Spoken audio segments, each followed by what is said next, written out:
Love brain syndrome அப்படின்னு சொல்லப்படுற borderline personality disorder ஒருத்தங்களுக்கு இருக்குங்கிறதுக்கான சயின்ஸ் என்ன? ஃபர்ஸ்ட் வந்து க்ரானிக் ஃபீலிங் ஆஃப் எம்ப்டினஸ், ஒரு வெறுமை அவங்களுக்கு இருந்துகிட்டே இருக்கும். என்னடா வாழ்க்கை இது, எதுவுமே பெருசாக எக்ஸைட் பண்ணலேங்கிற மாதிரி ஒரு ஃபீலிங் இருந்துகிட்டே இருக்கும். பயங்கரமாக அன்கன்ட்ரோலபிளாக கோவம் வரலாம். அலாங் வித் தட் வந்து extreme level of mood swings இருக்கும்.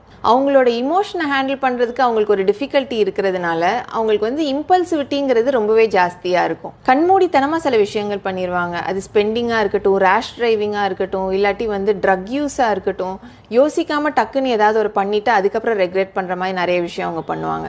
இந்த எக்ஸ்ட்ரீம் கேசஸ் அது தன்னைத்தானே ஹார்ம் பண்ணிக்கிற மாதிரியான செல்ஃப் இன்ஜூரியஸ் பிஹேவியராக கூட இருக்கலாம். அவங்களுக்கு தான் யார், அவங்களோட கோர் பிலீஃப்ஸ் என்ன, அவங்களுக்கு என்ன வேணுங்கிறதுலேயே ஒரு கிளியரான ஒரு பிக்சர் இருக்காது. அன்ஸ்டேபிளாக இருப்பாங்க. ஒரு நாளைக்கு ஒன்று சொல்லுவாங்க, அடுத்து கொஞ்ச நாள் அதை டக்குன்னு மாற்றிடுவாங்க. அதோட எக்ஸ்ட்ரீம் ஃபியர் ஆஃப் அபெண்டன்மெண்ட் இருக்கும். எங்கே அவங்களுக்கு ரொம்ப பிடிச்சவங்களை அவங்க விட்டுட்டு போயிடுவாங்களோன்னு சொல்லி ஒரு